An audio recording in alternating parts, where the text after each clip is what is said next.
வணக்கம். ஆகாஷ்வாணி புதுச்சேரி செய்தி சுருக்கம் வாசிப்பவர் கிருஷ்ணமூர்த்தி ராமசுப்பிரமணியன்.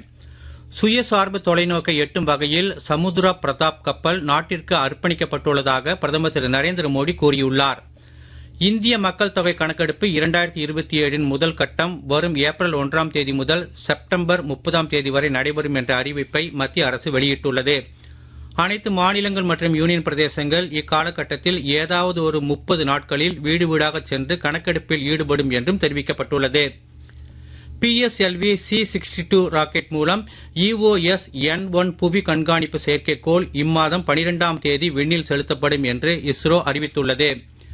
தீவிரவாதிகளுக்கு பாகிஸ்தான் பயிற்சி அளிப்பது வன்மையாக கண்டிக்கத்தக்கது என்று வெளியுறவு அமைச்சர் டாக்டர் ஜெய்சங்கர் தெரிவித்துள்ளார்.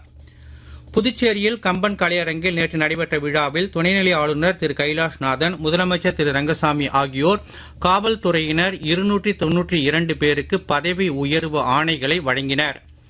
வில்லியனூர் துணை மின் நிலையத்தில் பராமரிப்பு பணிகள் மேற்கொள்ளப்பட இருப்பதால் இன்று காலை 10 மணி முதல் பகல் 2 மணி வரை அம்மா நகர், கோபாலன் கடை, முத்துப்பிள்ளைப்பாளையம், புதுநகர், ஓம் சக்தி நகர், ராதா நகர், சப்தகிரி ராயல் நகர், பிச்சைவீரன்பட்டு, கல்மேடு பேட் சாலை, டாக்டர் ராதாகிருஷ்ணன் நகரின் ஒரு பகுதி, காரை கோவிந்தன் நகர், திருநகர் உள்ளிட்ட பகுதிகளில் மின் விநியோகம் தடைபடும் என்று புதுச்சேரி மின்துறை அறிவித்துள்ளது. 19 வயதிற்கு உட்பட்டவர்களுக்கான கிரிக்கெட்டில் இந்தியா தென்னாப்பிரிக்கா அணிகளுக்கு இடையே பெனோனியில் நேற்று நடைபெற்ற 3வது மற்றும் இறுதி ஒருநாள் சர்வதேச போட்டியில் இந்தியா 233 ரன் வித்தியாசத்தில் வெற்றி பெற்று 3-0 என்ற கணக்கில் தொடரை கைப்பற்றியுள்ளது. கடலோர தமிழகம் மற்றும் புதுச்சேரி காரைக்கால் பகுதிகளின் ஓரிரு இடங்களில் இன்று லேசானது முதல் மிதமான மழை பெய்யக்கூடும் என்று சென்னை மண்டல வானிலை ஆய்வு மையம் தெரிவித்துள்ளது.